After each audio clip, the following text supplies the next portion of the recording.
하나님 감사합니다. 하나님의 말씀을 읽었습니다. 하나님의 말씀을 듣겠습니다. 성령님께서 깨닫게 하여 주시고 이 말씀이 우리의 삶 속에서 열매 맺게 하여 주시옵소서. 하나님의 말씀으로 주어진 삶 속에서 승리하며 살아가는 저희 모두로 삼아 주시옵소서. 예수님의 이름으로 기도드리옵나이다. 아멘. 우리는 하나님의 말씀을 창세기에서부터 계시록까지 우리는 읽고 배우고 또 우리는 가까이 하고 있습니다. 그런데 이제 모든 우리가 어떤 책들을 읽다 보면 이 책이 관통하는 주제가 뭔가라는 부분에 많은 사람들이 그 주제에 관심을 가지고 그 책을 읽어 나가죠. 그래서 이제 이 책의 핵심하는 내용이 주제가 이랬다 저랬다 하면 사람들이 헷갈려 합니다. 도대체 이 책이 말하는 게 뭐야? 라고 사람들이 헷갈려 하죠. 그러나 처음부터 끝까지 일관되게 하나의 주제를 여러 가지 다양한 방면에서 그 내용들을 잘 풀어내면 많은 사람들이 그 책을 통해서 참 도전을 받고 야, 참 잘 쓴 글이다 하면서 여러 가지 칭찬을 아끼지 않는 경우들을 바라봅니다. 우리가 성경을 볼 때 이 성경은 하나님이 우리에게 주신 말씀입니다. 당연히 하나님께서 이 말씀을 주셨을 때도 하나님은 저와 여러분들이 알아야 될 가장 핵심적인 주제, 진리를 우리에게 전하여 주셨겠죠. 만약 하나님께서 이 말씀이 일관성을 벗어나 어떨 때는 이렇게, 어떨 때는 저렇게 왔다 갔다 해서 주시고 우리를 헷갈리게 한다면 이 말씀을 읽는 우리는 이 말씀을 이해하기도 어렵고 도대체 하나님이 무슨 말씀을 하시려고 이렇게 다양한 이야기를 하실까? 헷갈릴 수 있을 것 같습니다. 그러나 성경을 연구하고 읽고 또 이 말씀을 우리와 함께 나누는 많은 사람들이 이 성경에는 처음부터 끝까지 관통하는 너무나도 중요한 핵심적인 주제들이 있다라는 겁니다. 이 주제들을 다양한 방식으로 설명하기도 하는데 다양한 방식으로 설명해도 언제나 그것은 동일한 결론에 도달하게 됩니다. 어떤 사람들은요, 처음부터 이 말씀을 어떻게 해석하냐면 하나님 나라라는 큰 주제를 가지고 이 말씀을 바라봅니다. 하나님께서 세우신 나라는 어떤 나라인가? 우리가 잘 아는 대로 에덴 동산이죠. 너무나도 모든 것이 아름답고 선하고 좋은 곳입니다. 그곳에서 사람들은 하나님과 동행하며 하나님과 함께 귀한 삶을 나눕니다. 그런데 문제는 하나님이 세우신 그 나라가 죄로 말미암아 파괴되었습니다. 그럼 이후의 과정은 뭐냐? 하나님께서 죄로 말미암아 파괴되어진 이 하나님의 나라를 어떻게 다시 회복시켜 가시느냐? 그 회복의 측면에서 이 나라를 다시금 온전히 만들어 가시는 겁니다. 그래서 우리가 복음서에 보면은 예수님께서 이 땅에 오셔서 가르치신 많은 말씀 가운데 하나가 무엇입니까? 천국 하나님의 나라였습니다. 그래서 하나님의 나라가 어떤 나라인지, 천국이 어떤 곳인지 그것을 우리에게 가르쳐 주셨고 계시록의 말미에 보면은 하나님의 장막이 백성들과 함께함으로 하나님의 나라가 다시금 첫 에덴 동산처럼 온전하게 아니 그 이상으로 회복되어지는 것을 볼 수 있죠. 죄로 말미암아 하나님과 인간 사이가 더 이상 함께할 수 없었는데 이제는 예수 그리스도로 말미암아 죄의 문제가 해결되어지고 하나님과 그의 백성이 함께하는 새 하늘과 새 땅이 회복되어지는 놀라운 역사를 우리에게 보여주고 있습니다. 그래서 이 하나님의 나라가 어떻게 하나님께서 성취하고 완성하시는가 이와 같은 관점을 가지고 하나님의 말씀을 보는 경우도 있습니다. 또 한편으로는요, 방금 말씀드린 것처럼 이제는 구원사적인 관점으로 이 말씀을 보는 거죠. 이 구원사적인 관점이라는 것은 죄로 말미암아 하나님의 진노와 심판을 받을 수밖에 없는 우리를 하나님께서 어떻게 우리를 살리시고 하나님의 자녀로 회복시키시고 영원한 생명을 주시는가라는 부분입니다. 구약에는 이것을 설명하기 위해서 하나님이 제사와 성막과 때로는 여러 가지 희생을 통해서 하나님 앞에 죄 지은 인간들이 어떻게 하나님 앞에 설 수 있는지 상징적으로 모형적으로 그것을 보여주셨다면 신약에 와서는요, 이제는 그것이 더 이상 상징과 모형이 아니라 예수 그리스도께서 친히 우리의 죄를 대신하여 십자가에 달려 죽으심으로 이제는 우리의 죄 모든 문제가 완전히 해결되었고 하나님이 우리를 온전히 구원하셨음을 선언하는 놀라운 역사로 이 하나님의 말씀을 우리에게 가르쳐주고 설명해 주기도 합니다. 그리고 또 한편으로는요, 오늘 말씀에 나온 것처럼 약속이라는 측면에서 이 하나님의 말씀을 우리에게 가르쳐 주기도 합니다. 예전에는 약속이라는 말 대신 언약이라는 말을 했고요. 또 계약이라는 말을 주로 했습니다. 그러나 오늘 말씀에는 약속이다라고 언약이다라고 저와 여러분들에게 증거해주고 있는데 바로 하나님께서 우리에게 약속을 해주셨죠. 그리고 이 약속이 어떻게 성취되었느냐 그 성취 과정을 보여주고 있다는 겁니다. 우리가 보통 창세기 3장 15절을 원시복음이라고 보통 이제 신학교에서는 가르치는데요. 이 원시복음이라는 것은 하와와 아담이 죄를 범한 후에 이제는 하나님의 진노를 받잖아요. 아담도 하나님 앞에 책망을 받고 여자도 책망을 받고 뱀도 책망을 받습니다. 그러나 책망과 그 진노로 끝나는 것이 아니라 하나님께서는 이 여자와 때로는 이 남자 아담에게 한 가지 약속을 해주십니다. 무슨 약속이냐면 여자의 후손과 이제는 뱀의 후손이 서로 원수가 되고 여자의 후손 중에 하나가 뱀의 머리를 짓밟을 것이고 뱀은 그의 뒷발꿈치를 상하게 할 것이다 하면서 결국에는 여자의 후손이 승리하며 하나님의 은혜 가운데 거할 놀라운 약속을 주십니다. 그리고 이 약속의 성취를 신약에 있는 수많은 사도들은 예수 그리스도를 통해서 이루어졌다라는 그 선언을 행하고 있는 거죠. 그러나 조금 더 구체적으로 하나님의 약속이 드러나는 것은 창세기 12장부터입니다. 하나님께서는 수많은 인류 가운데 딱 한 사람을 지목하십니다. 그 한 사람이 누구냐면 아브라함이에요. 그리고 이 아브라함에게 하나님께서 약속을 하셨어요. 근데 이 아브라함 때는 하나님의 약속의 성취가 이루어지지 않았습니다. 그렇지만 하나님은 아브라함에게 주신 이 약속이 어떻게 성취가 되어지는지 하나님의 말씀을 통해서 우리에게 전하여 주었고 또 예수 그리스도와 또 사도들을 통해서 저와 여러분들은 하나님의 약속이 어떻게 우리에게 이루어졌는지를 성경이 분명히 보여주고 있는 그와 같은 측면을 우리에게 가르쳐주고 있다는 거죠. 그래서 오늘 말씀은요, 특별히 이 율법과 약속을 헷갈려 해서 유대주의자들이 자꾸 이 율법을 약속과 버금가는 거로 어쩌면 약속의 그보다 더 상위의 개념으로 자꾸 이것을 설명함으로 복음을 왜곡시키는 부분에 대해서 바울이 다시금 말씀하는 겁니다. 즉 율법과 이 약속이 어떤 차이가 있고 이 율법은 도대체 하나님이 왜 주셨는지 약속이 성취되어지는 하나의 방편으로서 이 율법은 어떠한 기능을 하는지를 우리에게 설명해 주고 있는 말씀입니다. 특별히 오늘 말씀을 보면서 우리가 먼저 전제해야 될 것은요, 이 율법과 약속은요 차이가 있다라는 거예요. 어떤 차이가 있냐면은 이 율법은요 당사자가 필요하죠. 근데 이 당사자가 필요한데 쌍방 간에 합의가 이루어져야 돼요. 이게 바로 약속이잖아요. 이런 거죠. 야, 내가 뭐 해줄게. 그래, 알았어. 그러면 나는 뭐 해줄게. 그러면 약속이 성립이 되는 거예요. 근데 한쪽에서 야, 내가 뭐 해줄게. 싫어. 그러면 어떻게 돼요? 이 약속은 성립이 되지 않는 거예요. 이 율법이라는 것은 두 당사자가 반드시 동의하고 이것이 필요해요. 근데 약속은 좀 다르다라는 거예요. 이 약속은 두 당사자가 있어요. 근데 반드시 동의라는 것이 필요가 없어요. 왜냐하면 한쪽에서 일방적으로 야, 내가 너 이거 줄 거야. 싫어. 아니야, 난 너 줄 거야. 하고 던져주면 이것이 바로 이루어지는 거죠. 어쩌면 약속이라는 것 자체는 율법하고는 이와 같이 근본적으로 다르다는 거예요. 율법은 양쪽의 당사자가 서로 합의하여 동의할 때 이루어지는 하나의 계약이라면 이 약속은 한쪽에서 일방적으로도 주실 수 있는 한편만을 위한 그와 같은 결과도 도출해낼 수 있다는 거죠. 오늘 말씀 20절이 그것을 우리에게 설명해 주고 있는데요. 20절 말씀 한번 보겠습니다. 그 중보자는 한편만 위한 자가 아니나 하나님은 한 분이시니라. 예, 이 중보자 때로는 한 분 하나님, 이것이 말씀하는 것이 지금 방금 제가 설명해 드린 말씀이라는 거예요.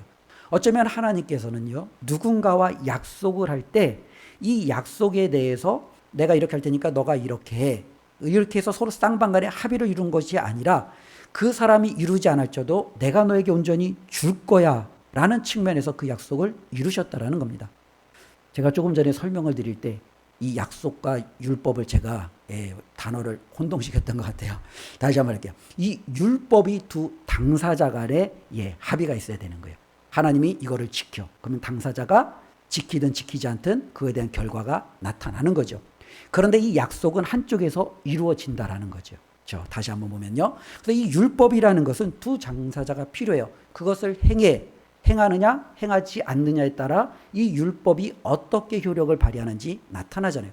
근데 이 약속은 하나님이 일방적으로 주실 수 있다라는 겁니다.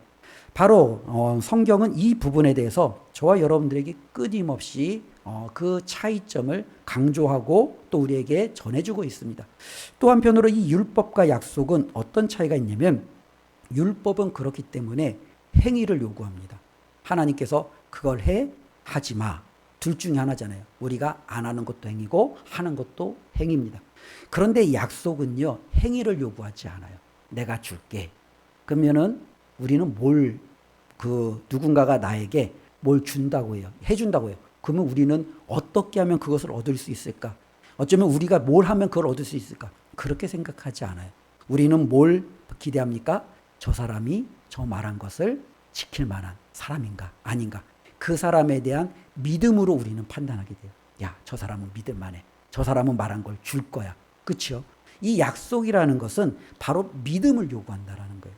하나님께서 이것을 해, 하지 마. 율법은 행위를 요구하지만 내가 너에게 이것을 줄 거야. 그랬을 때 그것을 믿느냐, 믿지 않느냐. 약속은 바로 이 둘 중에 하나를 요구한다는 거죠. 아브라함이 믿음의 조상이 된 것이 바로 여기에 있다는 거예요. 아브라함이 하나님께로부터 하나의 약속을 받았잖아요. 하나님께서 내가 너에게 이렇게 해줄 거야 라고 했더니 아브라함이 어떻게 해요? 하나님을 믿음에. 그러니 성경이 그를 의롭다라고 여겼다라고 우리가 살펴보지 않았습니까? 즉, 이 약속이라는 것은 바로 이 믿음을 요구하고 있고, 율법은 행위를 요구하고 있다라는 이 차이점을 우리가 또 알 수 있습니다. 또 한편으로는요, 하나님이 약속을 하셨고 이 약속이 언젠가는 성취가 되잖아요. 그러면은 이 중간 과정에 무언가 채워지는 내용들이 있어요. 근데 우리가 볼 때 이 약속이 성취되기까지 하나님께서 이 중간에 채워지시는 그 내용이 뭐냐? 그게 바로 율법이라는 거예요. 그러니까 다시 한번 보면 이런 거죠. 하나님이 약속하셨습니다. 그것을 성취되기까지 그 중간 과정에 하나님이 율법이라는 것을 두셨어요. 그러면은 하나님이 약속하신 것이 이제는 온전히 성취되면 성취 이후에는요, 더 이상 율법이 들어설 여지가 없다라는 거예요. 그런데 이제 많은 성도들이 때로는 우리가 자꾸 이것을 착각하고 있다라는 거예요. 하나님이 약속하셨고 그 성취 사이에 이 율법이 있는데 이 약속이 성취된 이후에도 자꾸 이 율법이 우리의 삶에 뭔가 자꾸 이제 영향력을 미치지 않을까? 이것을 내가 내려놓으면 안 되는데 하는 그와 같은 잘못된 인식을 가지고 이 율법을 약속 이후에도 우리가 계속적으로 끌어당기고 있다라는 거죠. 이 부분이 옳지 않다라는 것을 우리가 전제로 하시고 오늘 말씀을 한번 살펴봤으면 좋겠습니다. 그래서 오늘 말씀은 보면은요, 이 율법이 하나님의 약속이 성취되는 데 있어서 어떠한 역할들을 하고 있었고 왜 하나님이 이 율법이라는 것을 주셨는지 조금 더 좀 구체적으로 말씀해 주고 있는데요. 먼저 바울은 이 율법을 설명하기 위해서 이 율법이 가지고 있는 한계점을 먼저 말씀해 주고 있습니다. 그래서 15절부터 18절까지의 말씀을 쭉 보면 이 율법의 한계점이 뭐냐면 이 율법은요, 예수 그리스도가 오실 때까지만 주신 말씀이라는 거예요. 즉 예수 그리스도 이후에는요, 더 이상 이 율법이라는 것이 영향력을 끼치지 않는다라고 분명히 말씀해주고 있다라는 거죠. 먼저 19절 말씀을 한번 볼까요? 우리 19절 말씀 다 같이 한번 읽어보겠습니다. 그런즉 율법은 무엇이냐? 범법함으로 더하여진 것이라. 천사들을 통하여 한 중보자의 손으로 베푸신 것인데 약속하신 자손이 오시기까지 있을 것이라. 예. 그러니까 약속하신 자손이 오실 때까지만 율법이 있는 거예요. 그러니까 그 자손이 오셨어요. 그럼 더 이상 율법은요, 폐하여진 거죠. 더 이상 그 율법의 효력은 우리에게 나타나지 않는다라는 거예요. 이것에 대한 가장 우리가 좀 와닿는 예가 아마 이렇게 들면 될 수 있을 것 같습니다. 저는 이제 군 생활을 강원도에서 했는데요. 군인들이 제일 두려워하는 사람이 누굴까요? 예, 군에 다녀오신 우리 장로님들도 계시고 그러는데 군인들이 제일 두려워하는 사람이 누구예요? 예. 예, 하도 오래돼서 잘 기억이 안 나시죠? 예, 저는 조금 아직 돼서 군인들이 가장 두려워하는 사람은 헌병이에요. 예, 헌병. 예. 저는 이제 강원도에서 이제 집으로 휴가를 나올 때 이제 원통에서 이제 시외버스를 타고 이제 그 상봉터미널까지 이제 오는 거예요. 근데 상봉터미널 오기 전에 홍천에서 검문소가 있어요. 근데 이 검문소에 보면은 갑자기 이제 앞문이 열리고 이제 헌병들 맨날 걸을 때마다 차그락 차그락 소리 나는 이제 아주 그냥 굉장히 이제 화려하게 딱 차려입고 이 헌병이 이제 올라와요. 그럼 군복을 입고 있는 저는 그 헌병소가 오기 전까지 굉장히 그 전부터 그 버스에 앉아갖고 제 옷을 자꾸 만져요. 혹시 모자는 삐뚤어지지 않았나, 뭐 단추는 제대로 채웠나. 잘못한 것도 없는데 헌병이 올라타면은요 굉장히 마음에 위축이 되고 힘이 들어요. 괜히 혹시라도 잘못 보여갖고 헌병이 끌고 나가면 휴가도 망치고 이제 제가 기대했던 모든 것들이 다 무너지니까 잘못한 게 없어도 헌병 앞에서는 그냥 스스로 상당히 위축이 되는 거예요. 그냥 쉬는 거죠. 그런데 이제 군 생활을 마치고 제가 또 이제 홍천을 가게 되면서 이제 그 헌병들을 봤어요. 근데 그 다음에 이제 제가 이제 자유인이 돼갖고 그 헌병들을 보니까 더 이상 헌병이 무서워요, 안 무서워요? 하나도 안 무서워요. 예. 그 헌병들이 절 건들면은 그래 또 잘 됐다. 너가 날 건드려? 그러면서 오히려 마음에 더 막 도끼가 생기는 거예요. 한번 건드려 봐라. 민간인 건드린 헌병이 얼마나 곤욕을 치르는지 한번 보여주겠다. 괜히 악한 마음이 드는 거죠. 어쩌면 저에게 있어서 제가 군인 시절 땐 제일 두려웠던 이 헌병이 이제 전역하고 나서는 제일 어떻게 보면 저에게는 만만한 대상이 되는 거예요. 이제 자유인이 된 저에게는 헌병은 무섭지가 않아요. 무서우면 이제 경찰이 무섭겠죠. 예. 실질적으로 보면은 하나님의 말씀 율법이 바로 그와 같다라는 거예요. 약속이 성취되기 전까지 이 율법은요 굉장한 영향력을 가져요. 그래서 이 영향력 하에 있어서 이 율법이 가지고 있는 이 막강 앞에 많은 사람들이 위축되고 힘들어하고 어려워하고 이 율법 때문에 굉장히 자유로운 삶을 사는데 힘들 수 있지요. 그런데 예수 그리스도가 오신 이후로는 더 이상 이 율법이 그 사람에게 전혀 힘을 쓰지 못한다는 거예요. 마치 전역한 그 사람에게 헌병이 더 이상 아무 말도 할 수 없는 것처럼 이 율법은 바로 정해진 때가 있다라는 거예요. 즉 예수 그리스도가 오신 이후에 이 율법은요 더 이상 아무 효력이 없다라는 것을 바울은 다시 한번 우리에게 말씀해 주고 있습니다. 그렇다면 또한 이 율법이 가지고 있는 한계가 무엇냐? 17절을 한번 보겠습니다. 17절 말씀 함께 읽겠습니다. 내가 이것을 말하노니 하나님께서 미리 정하신 언약을 430년 후에 생긴 율법이 폐기하지 못하고 그 약속을 헛되게 하지 못하리라. 예. 이 말씀을 제가 조금 전에 말씀드린 것처럼 이렇게 생각해 보시면 됩니다. 하나님께서 약속을 주셨어요. 근데 우리가 성경의 이 약속의 핵심을 아브라함이 하나님에게 하신 약속으로 보겠습니다. 그리고 이 아브라함에게 하신 약속이 언젠가는 성취가 되겠죠. 근데 그 성취 과정 가운데 하나님이 율법이라는 걸 주셨잖아요. 근데 아브라함 때부터 모세를 통해서 율법을 주시기까지 무려 430년이 걸린 거예요. 즉 약속이 있은 후 430년 후에 준 이 율법이 과연 하나님께서 주신 이 약속을 깨뜨릴 수 있느냐라는 거죠. 이 율법이 이 약속보다 우위에 설 수 있느냐라는 겁니다. 결코 그럴 수 없다라는 겁니다. 하나님께서는요, 이 약속을 성취하기 위한 하나의 수단과 그 기능을 하는 것으로 율법을 주신 것이지, 이 율법을 통해서 무언가 하나님의 놀라운 구원과 우리가 기대하는 영생을 주시기 위해서 하나님이 그 율법을 주신 것은 결코 아니라는 거예요. 그래서 이 율법은 결코 약속보다 우위에 있을 수 없어요. 그리고 이 율법은 약속과 동등한 개념으로도 볼 수 없어요. 단지 이 율법은요, 반드시 자기만의 한계를 가지고 있다라는 겁니다. 그런데 오늘 말씀을 보니까요, 16절에 이렇게 기록되어져 있습니다. 이 약속들은 이라 합니다. 우리가 보통 누군가에게 약속을 할 때 한 번 약속하면은요, 저 사람이 듣겠구나. 근데 두 번 약속하면요, 저 사람이 반드시 지키겠구나. 세 번 약속하면요, 무슨 일이 있어도 저 사람이 저거는 확실하게 지키겠구나. 근데 네 번, 다섯 번 그 사람이 자꾸 다짐하면 어떻게 합니까? 저 사람이 다른 건 몰라도 이 약속만큼은 반드시 지키겠구나. 우리는 그런 확신을 받지 않겠습니까? 그런데 하나님께서 이 약속을 하셨을 때 한 번 땅 하고 그친 게 아니라 하나님이 이 약속을 계속 여러 번 하신 거예요. 그래서 이제 이것은 뭐예요? 약속들이 되는 거예요. 하나님이 이 약속을 처음 주셨을 때가 언제냐면 창세기 12장에서 하란에 있는 아브라함에게 주신 말씀이에요. 하나님께서 아브라함을 그의 아비와 함께 갈대아 우르에 있을 때 그들을 그곳에서 떠나게 하셨죠. 바벨론의 영향력이 미치고 있는 마지막 곳이 이 하란이라고 보시면 됩니다. 하란을 벗어나면 그들이 알고 있지 않는 미지의 세계로 그들이 가야 돼요. 그러니 더 이상 그들이 하란에서 움직이지 못하고 있는 거예요. 그때 아브라함의 아버지가 죽고 하란에서 하나님께서 아브라함에게 다시 나타나셔서 말씀하시는 거죠. 내가 지시할 땅으로 가라. 내가 너의 자손을 하늘의 별처럼 바다의 모래처럼, 그리고 내가 너에게 동서남북 사방에 있는 모든 비옥한 땅을, 그리고 무엇보다도 내가 너를 축복의 통로로 삼아해 주겠다라는 이 약속을 하나님께서 아브라함에게 하셨죠. 그리고 그 약속을 끝내냐? 아니요. 창세기 13장에 보면 조카 롯과 이제 아브라함이 땅 문제 때문에 다퉈요. 그때 이 아브라함이 조카 롯에게 양보하잖아요. 그러니까 이 조카 롯이 자신이 보기에 좋은 땅을 다 차지하고 그냥 글로 가는 거예요.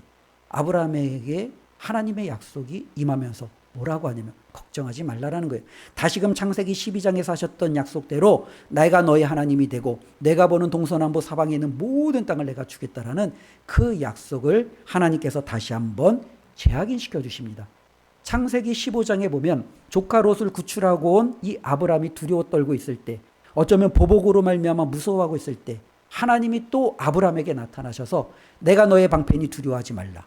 그러면서 다시금 그에게 12장 13장에 하셨던 그 약속을 또 한번 다시 한번 아브라함에게 약속하세요. 그럼 하나님의 약속이 여기서 끝나냐? 아니요. 창세기 17장에 보니까 아브라함은 하나님의 약속을 붙들음에도 불구하고 하갈이라는 여인을 통해서 이스마엘을 낳습니다. 그리고 이스마엘 때문에 굉장히 어려움을 겪지요. 그리고 이제는 이스마엘이 13세가 되었을 때 그를 떠나보내야 되는데 아브라함의 마음 가운데는 자식이 하나도 없으니까 어쩌면 첩이에게서 난 아들이라도 자신의 후사로 삼고 싶은데 하나님이 떠나보내려는 거예요. 그를 떠나보내면 자신에게 남는 건지 아무것도 없어요. 그때 하나님이 아브라함에게 또 말씀하세요. 내 몸에게서 날 그자가 바로 너의 후사가 될 것이고 내가 너의 자손을, 내가 너에게 있는 모든 땅을 내가 너를 축복의 통로로 주겠다라고 다시 한번 말씀하시죠. 창세기 22장에 보면 이삭을 번제로 바치라고 하신 하나님께서 아브라함이 그것에 순종하고 바치려고 했을 때 하나님이 이삭 대신에 이제는 양을 제물로 받으신 이후에 또다시금 이 아브라함에게 약속하세요. 방금 말씀한 것처럼 이 약속들이라는 것은 하나님이 아브라함에게 한 번 하고 끝낸 게 아니라 아브라함이 살아갔던 그 인생이 어쩌면은 30년에서 50년이든 50에서 60년이든 우리가 알고 있는 그 약속의 기간 동안에 하나님이 계속해서 아브라함에게 어떻게 해요? 내가 이렇게 줄 거야. 내가 이렇게 줄 거야. 내가 이렇게 줄 거야. 끊임없이 말씀하고 있다라는 겁니다. 그러니 이 하나님의 약속을 과연 율법이라는 430년 이후에 하나님이 주신 그것이, 그 규정들이 이 하나님의 약속을 깨뜨릴 수 있느냐? 그럴 수 없다라는 것이 오늘 말씀이 저와 여러분들에게 가르쳐주고 있는 핵심임을 다시 한번 보게 됩니다. 그러면 우리가 한번 질문하게 됩니다. 율법에 이렇게 명확한 한계가 있는데, 율법은 이렇게 지극히 제한적인데 왜 하나님이 그러면 이 율법을 주신 거야? 라고 질문해 볼 수 있겠죠. 바로 19절부터 24절까지의 말씀은 바로 하나님께서 율법을 주신 그 목적이 무엇인지를 우리에게 가르쳐주고 있습니다. 먼저 19절 말씀 한번 볼까요? 다시 한번 읽어보겠습니다. 그런즉 율법은 무엇이냐?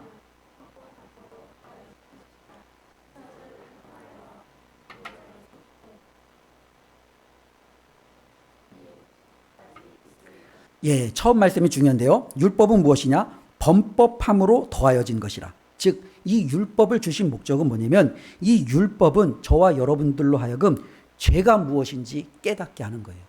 즉, 어떠한 기준이 있어야 그것이 죄가 되는지 죄가 되지 않는지를 알 수 있어요. 가령 이런 예죠. 예전에 저희 나라에 간통죄라는 게 있어요. 그렇죠? 부부가 이제는 자신의 배우자가 아닌 다른 사람과 음행을 가지면 그거는 간통죄가 돼요. 그래서 이제 그 죄에 대해서 정부에서, 법에서 책임을 묻고 처벌을 하잖아요. 근데 이제 간통죄가 어떻게 돼요? 폐지가 됐잖아요. 지금은요, 부부가, 배우자가 자신의 배우자를 두고 다른 사람과 음행을 행해도 더 이상 그것에 대해서 책임을 묻지 않아요. 율법의 기능이 바로 그와 같다라는 거예요.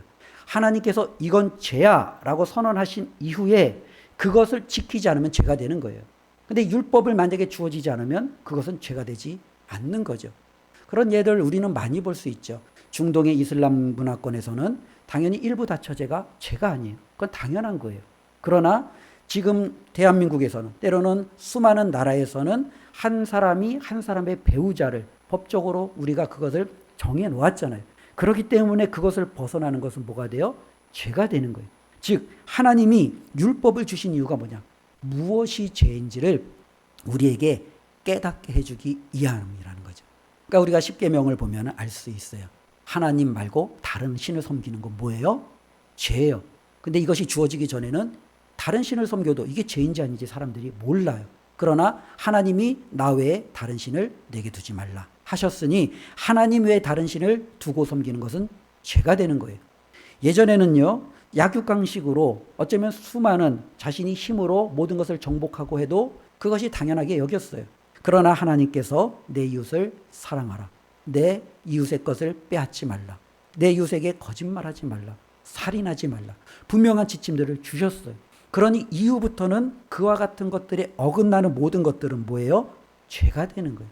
그래서 율법을 주신 이유는 뭐냐면 바로 이 죄가 무엇인지 우리에게 깨닫게 하기 위함이 바로 이 율법이 주신 목적이다 라고 우리에게 가르쳐주고 있습니다. 그럼 율법의 목적은 여기에만 그치는 게 아니에요. 처음에도 말씀드린 것처럼 하나님이 약속하셨고 이 약속을 성취하는, 근데 이 약속의 성취는 예수 그리스도잖아요. 그런데 이 안에 살아가는 수많은 사람들이 어떻게 예수 그리스도를 바라볼 수 있는지 몰라요. 그래서 이 율법은 바로 이 모든 사람들을 예수 그리스도에게로 이끌어가는 역할을 하게 돼요. 그래서 이 모든 사람들을 예수 그리스도에게로 이끌어가게 하는 역할을 하는 것이 바로 이 율법의 기능이라는 거예요. 바로 오늘 말씀 보면 22절인데요. 우리 22절을 한번 읽어보겠습니다. 그러나 성경이 모든 것을 제 아래 가두었으니 이는 예수 그리스도를 믿음으로 말미암는 약속을 믿는 자들에게 주려 함이라. 예. 성경이 뭐라 그래요? 모든 것을 어디 안에 가두었대요? 제 아래 가두었대요. 즉 이것은 뭐냐면 이 율법이 주어짐으로 말미암아 이 세상에 존재하는 모든 사람들은 뭐가 돼요? 죄인이 되었어요. 이 모든 사람은 하나도 예외 없이 다 죄인이 되는 거예요. 왜? 율법을 우리는 온전히 지키지 못했기 때문에. 그러니까 우리 모두는 죄인이에요. 그래서 이 죄의 결과는 당연히 죽음이고 정죄고 사망이에요. 우리 모두는 더 이상 이제는 살 수 있는 아무런 희망도 없어요. 그때 우리의 탄식 소리가 드러나겠죠. 도대체 이와 같은 사망의 음침한 곳에서 도대체 누가 우리를 건져낼 수 있을까? 그러면서 그 사망의 음침한 곳에서 힘들어하고 아파하는 이들이 바라볼 수밖에 없도록 이 율법은 한 곳을 조준하고 있다는 거예요. 24절 말씀을 한번 보겠습니다. 이같이 율법이 우리를 그리스도께로 인도하는 초등교사가 되어 우리로 하여금 믿음으로 말미암아 의롭다함을 얻게 하려 함이라. 다시 보면 이거죠. 즉 이 율법은요, 초등교사, 옛날 성경에는요, 몽학선생, 그죠? 근데 이제 초등교사도 우리가 하면 초등학교 교사인가? 이렇게 생각할 수 있는데 그게 아니라 조금 이제 가까운 단어로 하면 후견인 정도로 우리가 보면 될 것 같습니다. 뭔가 이제 어린아이를 이제 돌보는, 그래서 그 아이를 뭐 학교에 데려다 주기도 하고 혹시라도 그 아이가 잘못 넘어지지 않도록 또 잘못된 길로 가지 않도록 돌보는 사람 정도로 보시면 됩니다. 바로 이 율법은요, 초등교사의 역할을 할 뿐이에요. 즉 이것은 뭐냐면 우리 모두가 이제는 하나님 앞에서 죄인임을 이 율법은 드러내고 그로 말미암아 죽을 수밖에 없는 사람임을 우리에게 선언하고, 그러니 그 안에 있는 모든 사람들은요 이제는 뭐예요? 하나님을 바라볼 수밖에 없는 거예요. 하나님, 이 죄와 사망의 몸에서 저를 어떻게 건져 주실 수 있겠습니까? 하나님의 도움이 아니면, 하나님의 은혜가 아니면 하나님, 저는 도무지 소망이 없습니다. 그러면서 모든 사람이 누구예요? 하나님만을 바라볼 수밖에 없는 거죠. 그때 하나님께서 예수 그리스도를 그들에게 보여주시는 거예요. 내가 너희를 살릴 수 있는 유일한 길이 바로 이 예수 그리스도다.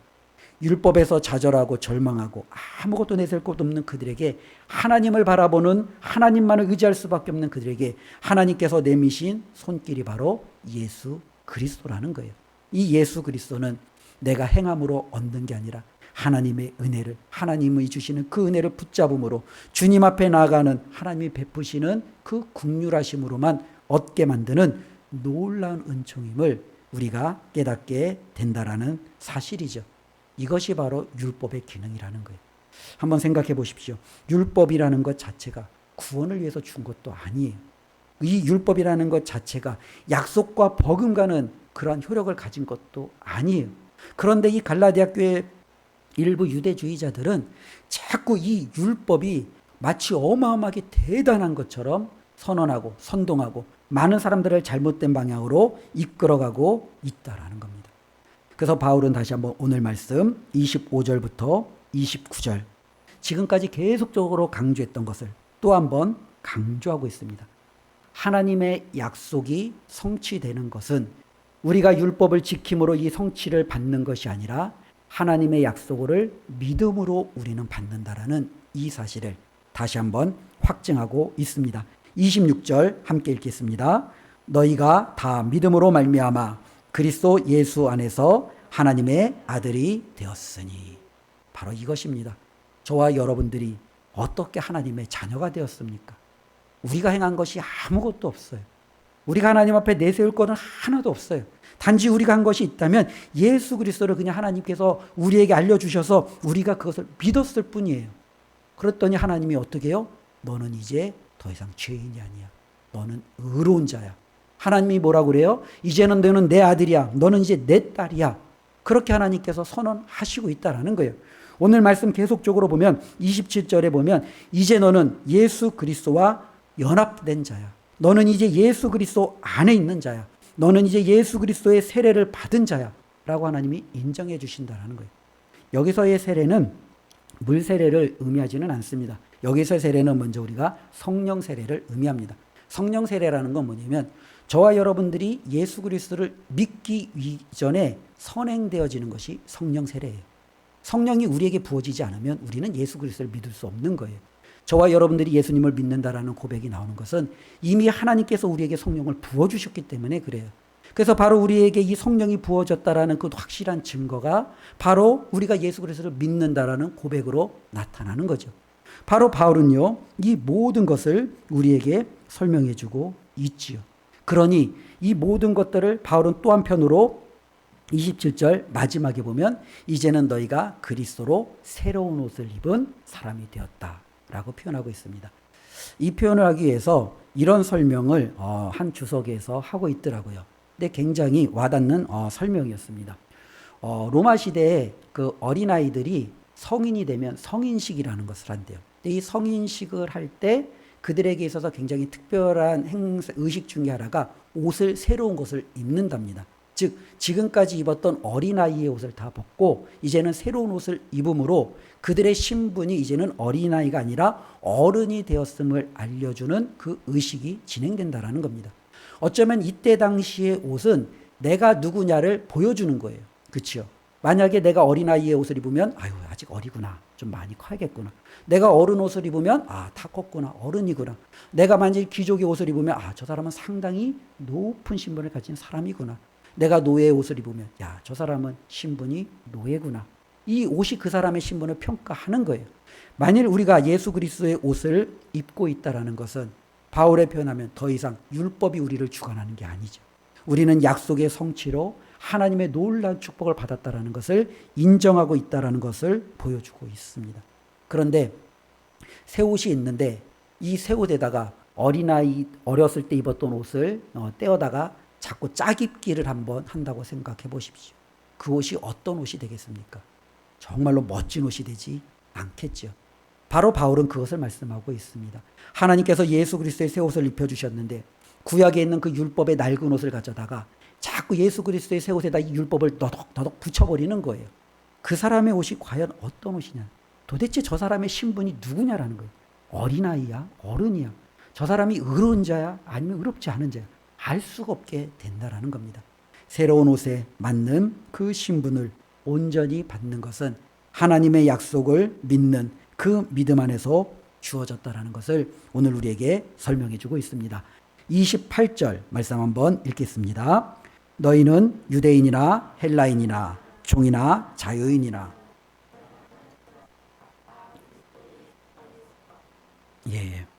예수 그리스도 안에서 남자나 여자나 유대인이나 헬라인이나 종이나 자유인이나 그 어떤 차이도 없어요. 그렇죠? 우리는 하나님의 약속을 믿는 예수 그리스도를 믿는 그 믿음 안에서 우리는 예수 그리스도라는 그 엄청난 우리의 구원자 안에서 저와 여러분들은 모두가 평등하고 모두가 하나임을 분명히 선언하고 있습니다.